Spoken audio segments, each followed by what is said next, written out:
East Coast marker ng Taitung.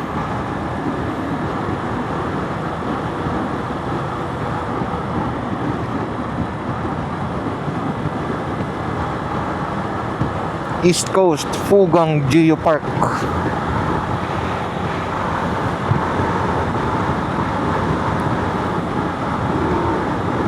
Grabe, dilim na, parang alas 5. Time check pala guys,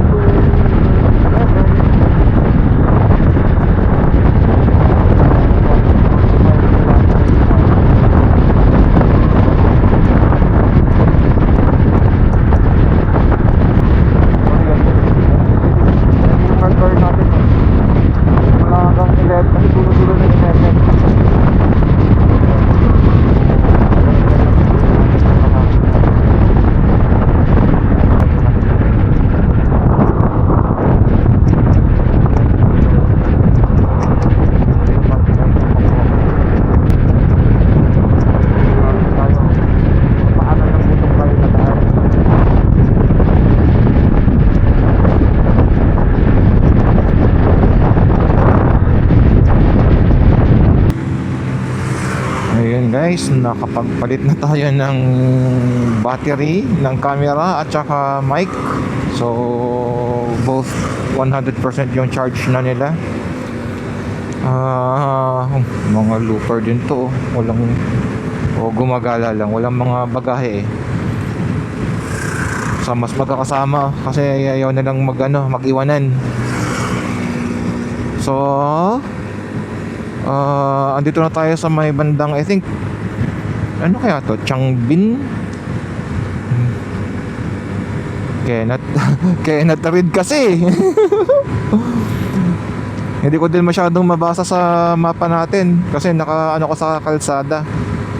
Pero yan, naka mileage natin is 306 kilometers. So pinin ko na yung Hualien, another 139 kilometers pa, so 2 hours 30 minutes. So time check 3 o'clock, mga 5:30, 6 o'clock kasamang traffic. So hopefully mapaaga tayo para kasi hahanapin pa natin yung yung tutuluyan natin at saka parkingan, kasi yung lugar na yon walang parkingan. So maghahanap tayo ng parkingan sa gilid-gilid. And mamaya baka pag late na tayo, ibigay sa iba yung higaan natin. Sayang naman. Ang bagsak niyan, tutulog tayo sa 7-Eleven. Ganun ang kalalabasan yan.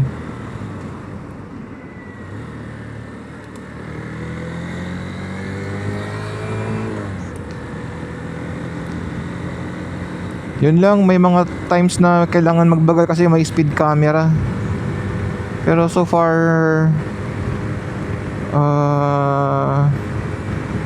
dito na side maluwag naman, hindi ganun ka-traffic.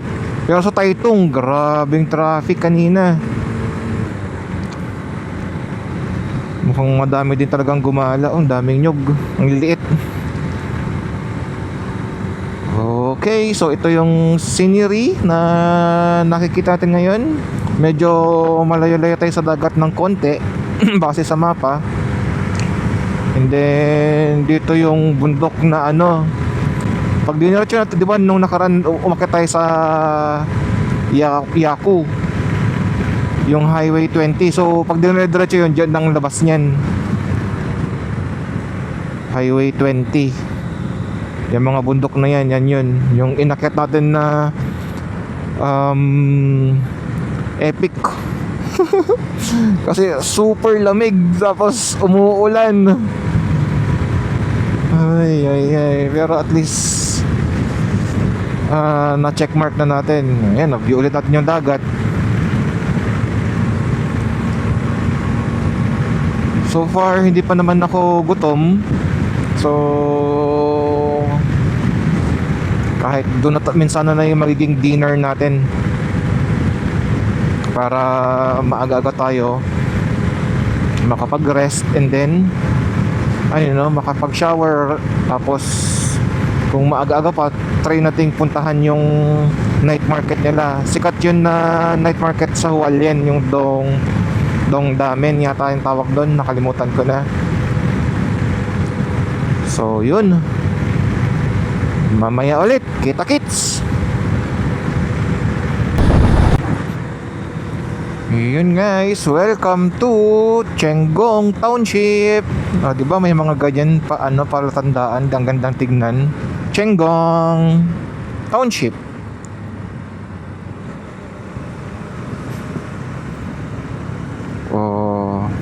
Hindi umulan dito.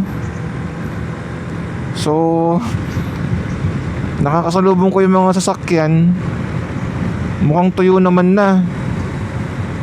Yun pati mga nakamotor. So iniisip ko tanggalin na yung aking kapote.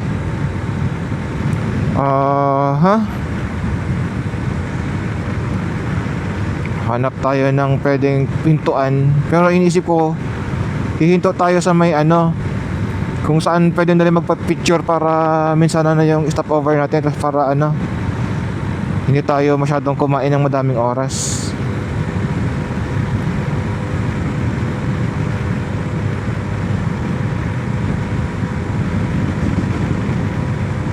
Okay, mamaya ulit. Yun tuyo lang, tuyong tuyo. Sige.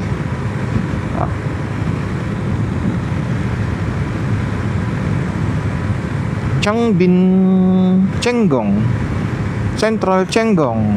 Next is Changbin. Yun palayan tapos Nyog, parang Pilipinas lang din, di ba?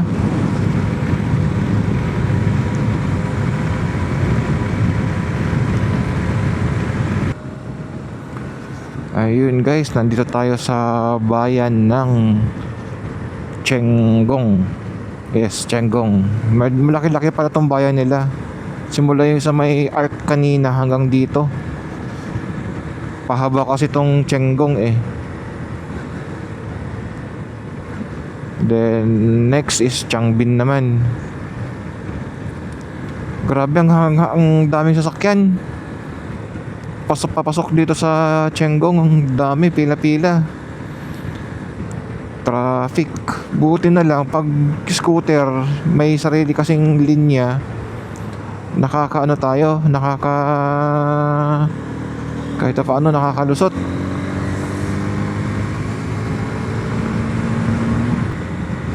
Malamang yung marker dito na 11-111 punuan din yun. Madaming magpapapicture doon malamang. Sikat na stop din yun malalaman natin. Halos dyan na banda yun mga 500 meters na lang.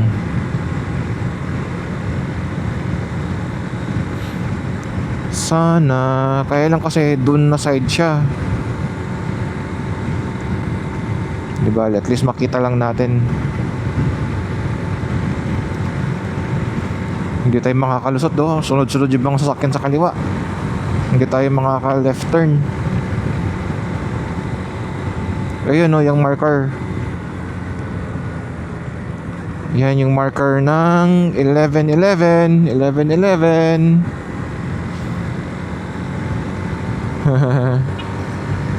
Ayos. I think saan ba maganda mag-stop over? Ito yung Pasanchantay.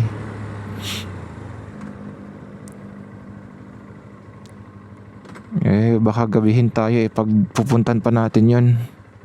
So dito tayo sa tunnel. Yan, Sanchantay yan. Pero may medyo tanaw din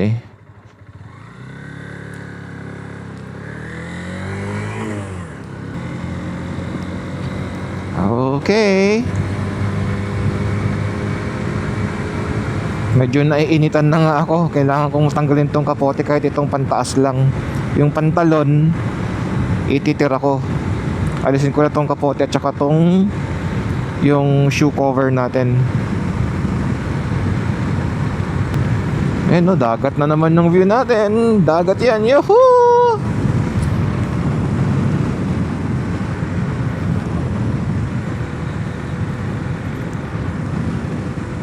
Alam ko tanaw na dito eh. Yung mga bato-bato na yan na yun eh. Sanchantay Bridge. Yun yung Rainbow Bridge. Yan no. Wow! Dagat. Yuhuu!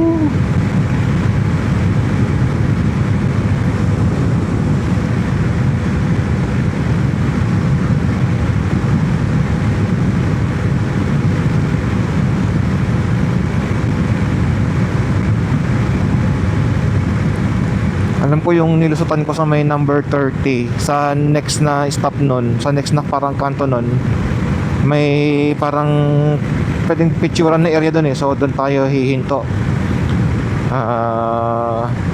Magtanggal tayo ng kapote. Medyo alam ko malapit-lapit na yun eh. Then Hualien is 103 kilometers na lang. Lapit na lang yan. Then time check 3:36. Then according kay Google, makakarating tayo 1 hour 52. So medyo napabilis tayo ng konti na, kasi diba inaano ko baka past 6 na tayo. So hopefully before 6 nandun na tayo.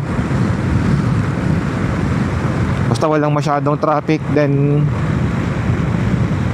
wala naman tayong masyado nang hinihintuan, so okay lang. Okay, mamaya ulit. Ayun guys, change of plan. Hindi ko natatanggalan yung kapote ko. Umaambon, tapos medyo makulimlim doon. Kasi dyan tayo dadaan. Yung kanto na yan, ay yung kanto, yung parang naka-extend na isla na yan, dyan tayo dadaan. Ayun. So ito medyo umaambon na naman ulit. Ayan oh. Ay. Naambon ulit. Dito sa may bandang Changbin, Fengbin. So target na lang natin, hanap tayo ng pwesto na may lilim. Quick snack lang, 10 minutes. Then lalarga ulit. Ayan, ang dilim no. 3:42 PM. Dami nating plano na ano. Sabagay, anyway, yung checklist na ginawa ko naman is hindi naman siya yung talagang kailangan mong sadyain na pupuntahan. Is yung baga along the way lang din naman yung ano, yung mga scenery na pinili ko. Kumbaga para hindi na tayo lalayo sa daan. Kung ano lang makita natin sa daan, yun na yun. Mayroon lang kasi silang, kunwari may nilagay sila na pang pwesto na pang picturean, ganun.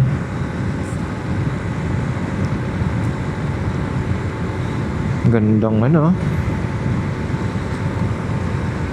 siya, simbahan.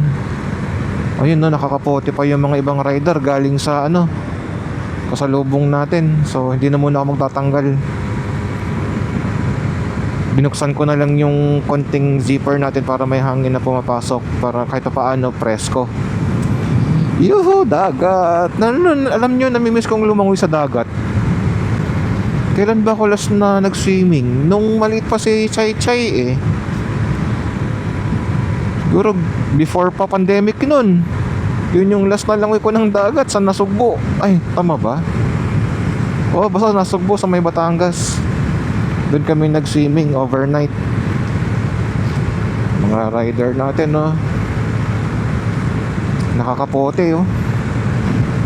Okay, let's go ulit. Yun, ito na yung side na nakikita natin kanina. So ito yun, ito yung unang kanto. Unang kanto ng ano. Then next naman yun, pupuntahan natin yung shoreline na yun. Okay, see yan, traffic. Kada papasok sa isang, sabi mo na bayan, traffic. Porsche. Galing ito, camper din to, may hinihilang ano. Yan ba yung pag binuksan mo, automatic tent na siya? Yayamanin yun. May pulis, may pulis.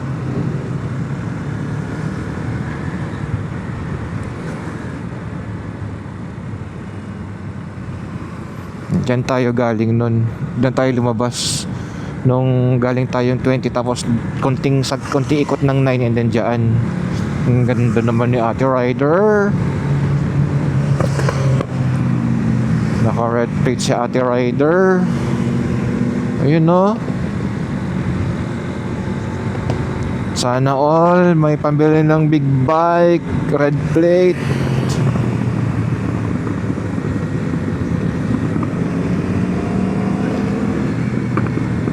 Ang gandang tignan sa babae nagmumotor no, tapos big bike.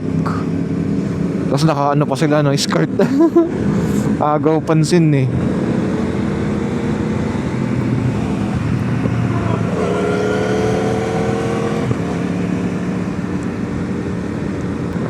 Okay. Ganding oh.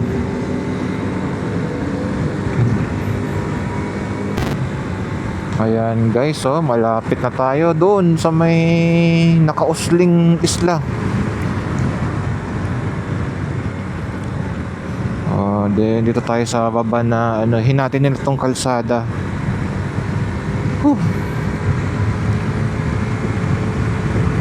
Umambon doon sa may ano, sa may Changbin.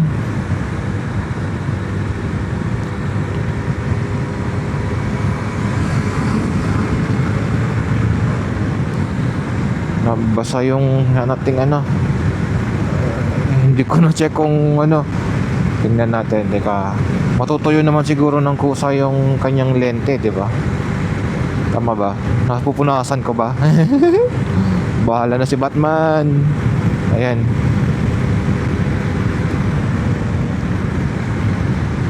Hopefully napunasan.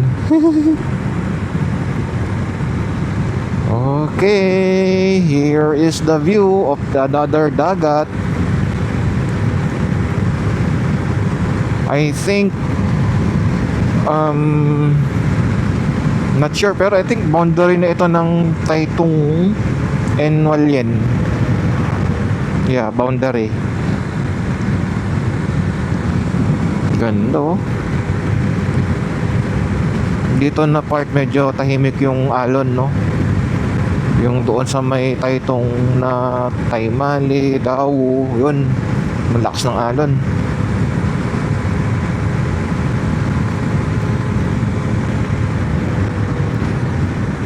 Maluwag ang kalsada. Medyo bilisan natin ng konti para makasave tayo ng madaming oras. Then meron tayong lulusutan na bundok. Then lalabas na naman sa dagat. Ganun yun eh. Ito, umaakit tayo.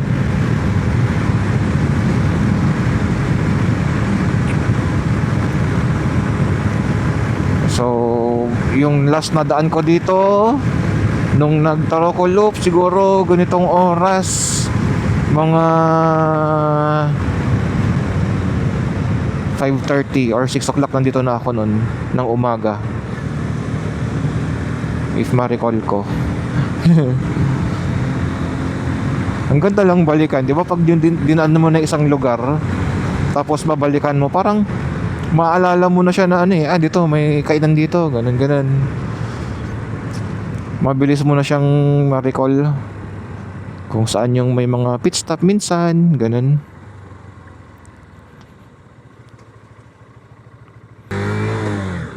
Alam ko dyan pa ako kumain ng break time nun. Oh, parang doon ako nag break time nun, ng breakfast. Break time ng breakfast. Yun. O tama, doon ako ano doon. Paminto rin ako doon eh.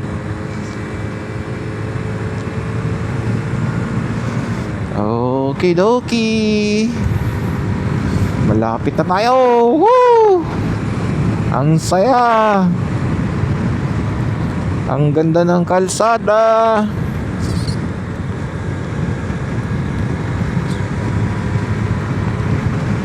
Okay, mamaya ulit. Ayun, malapit na tayo sa isang marker, yung Tropic Cancer Marker. Ayan, hindi ko sure bakit tinawag siya na Tropic Cancer Marker. Pero yan yun, oh, yung parang lighthouse. Yan yun. Hindi ko alam bakit tinawag na Tropic Cancer. Or siguro dyan,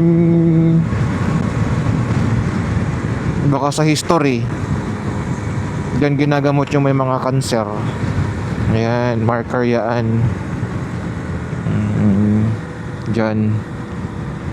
Siyempre di na tayo bababa para dire-diretso ang biyahe natin. So ito na yung side nung ano, inikot na, ay yung side nung nakikita natin kanina na naka extend na isla. Ito na yun.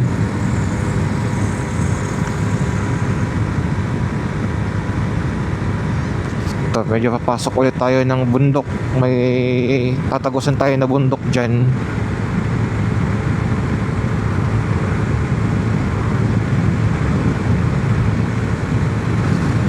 Layo muna tayo sa dagat. Yung dagat doon banda, dito pag na tayo sa ano,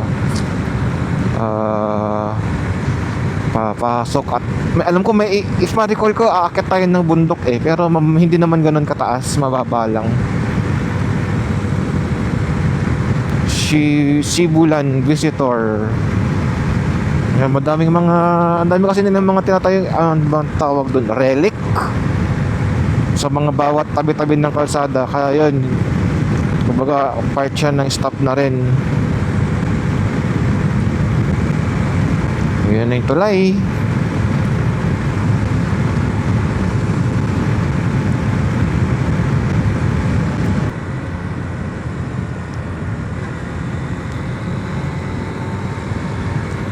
Oh, tapos dyan dumadaan yung tren. Sana may matimingan tayong tren na dadaan. Kasayang kanina kung kailan naman nag-slow down ako tsaka siya dumaan, yung pa-park na. Eh mas maganda sana kapag dadaan yung tren tapos ano, umaandar tayo. Ang ganda nun, di ba? Parang ano yun, cinematic. Nice.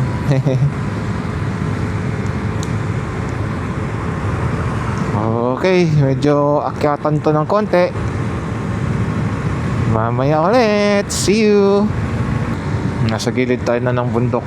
Tingnan nyo guys, oh, yung tanim parang pine tree. Diba? Parang Christmas, ay parang pine tree. Parang Christmas tree. Ayan, no? Para siyang Christmas tree. Biri mo na, bubuhay pa yan dito. Tabing dagat. Ang galing, no? Ayan, dagat na ulit. May pinasukan tayong isang community.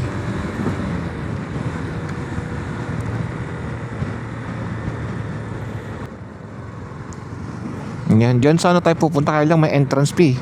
Sayang. May marker din doon eh. Pero di bale, kung ano yung nakikita rin naman doon sa loob. Siyempre ang habol lang din naman natin is yung sea view. Kita rin sa daan.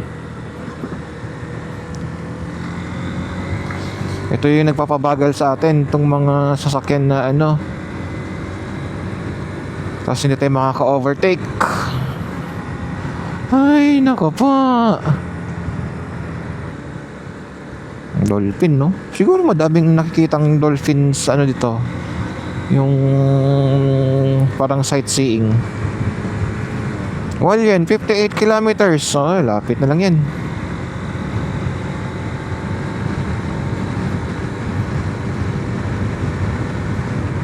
Pag second time mo na siyang pupuntahan, parang ang lapit na lang, no? Kasi nung first time ko itong pinuntahan, sabi ko, ba't ang tagal? Pagod na ako. Ganun. Pero kapag pupuntahan mo na siya ulit, parang ang lapit na lang.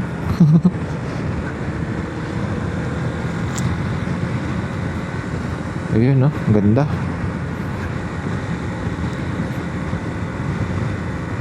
Nakakapote pa rin yung mga rider na nakakasalubong ko. Ayun, no? Yung kalsada, no? Pa-zigzag din na pag ganun, no? Sinundan yung curvature ng bundok ko yun, no? O, hanggang doon, no? Sana tanaw. Ayan siya. Dan tayo dadaan.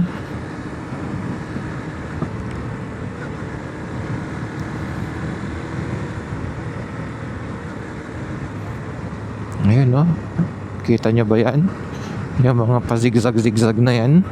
Yung curvature ng bundok. Diba? Ang ganda. Shimen! Nandito na tayo sa Shimen.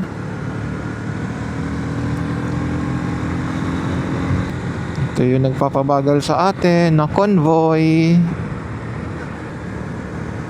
Ayun, may motorcycle lane. Pwede akong pwede natin silang maunahan.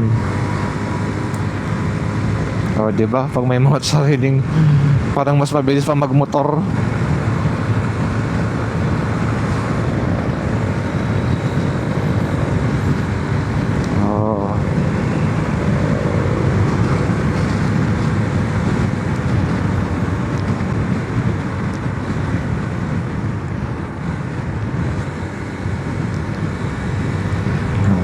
Sinusundan natin tong hugis ng bundok, yung kanyang paanan.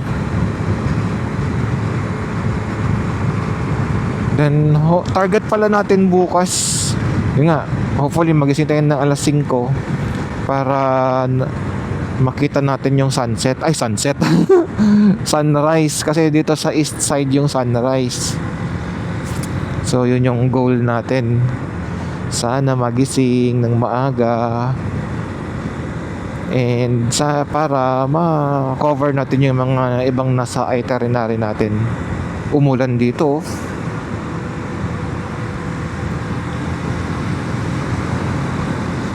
Oh, di ba? Ang daming may mga ganyan na parang pahintuan lang ba? Okidoki, mamaya ulit abisuhan ko kayo kung ano yung makikita natin na exciting sa daan maliban sa dagat. Oh, tumatalamsik yung sa gulong yung tuwig.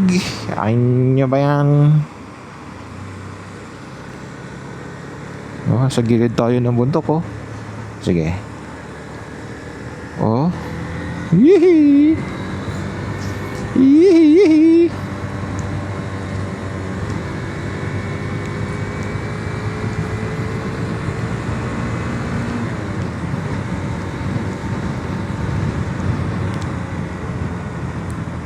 Nag-stop over yung isa doon, no?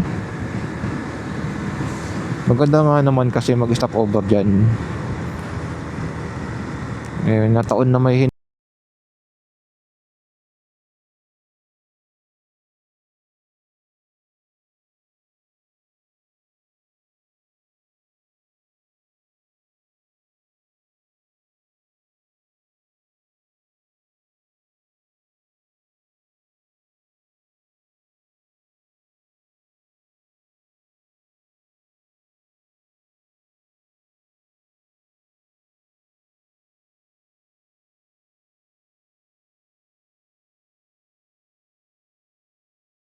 Maganda lang talaga dito na may maintain nila yung kalsada. Oh. What a view.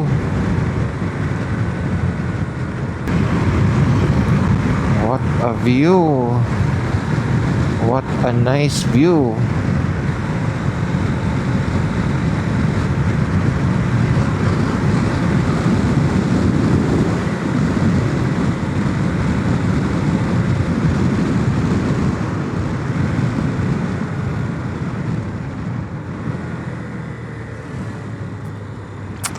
Oh, what's the commotion? Traffic! Traffic! Oh, di ba? Nalaktawan natin sila. Kaya kagandahan din ng motor natin eh.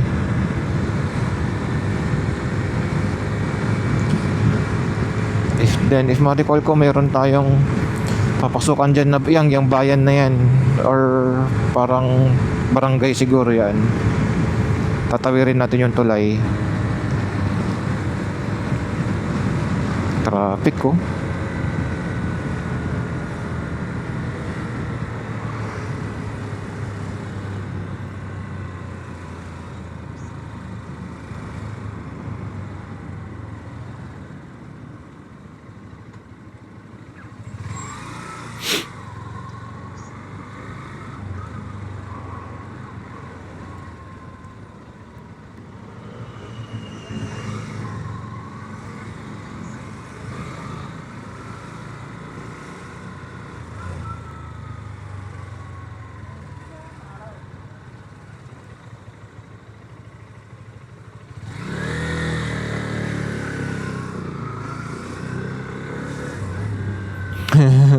Lusot-lusot. Oh, bakit kaya nga build up ito? Why your build up? Why do you build me up? Buttercup baby, just to let me down. Hindi tayo kakasya. Mahal yung kanyang sasakyan.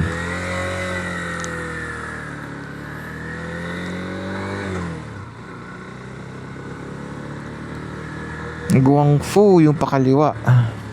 Yan guys yung yung may na tag dito na landslide.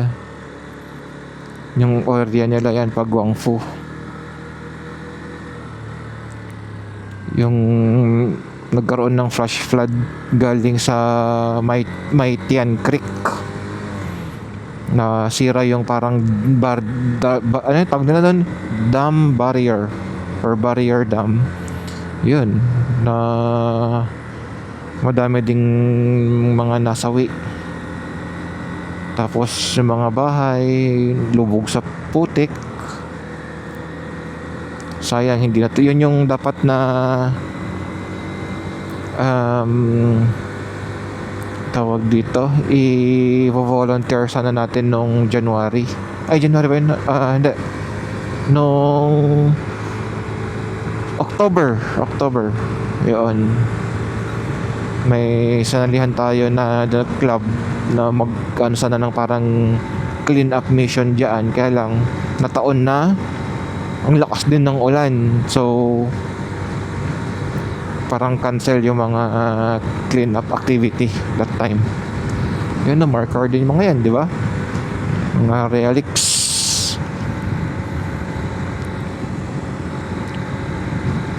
Oh, gandang temple oh.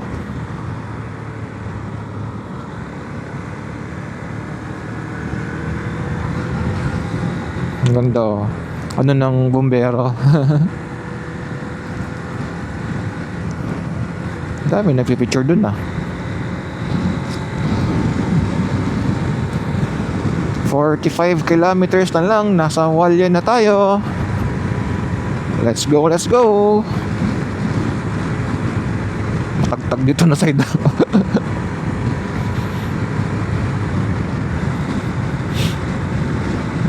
Ang galing oh, parang sa yung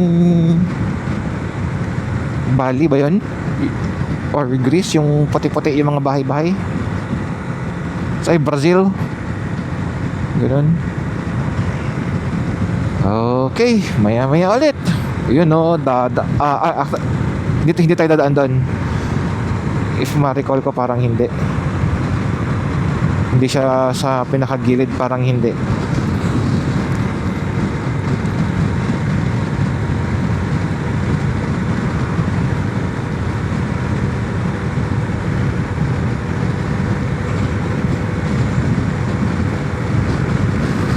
Iniisip ko mag stop over kaya muna. 10 minutes, break time tayo. Sige, sige. Hanap lang tayo ng ano, medyo maayos na hintuan na may magandang view.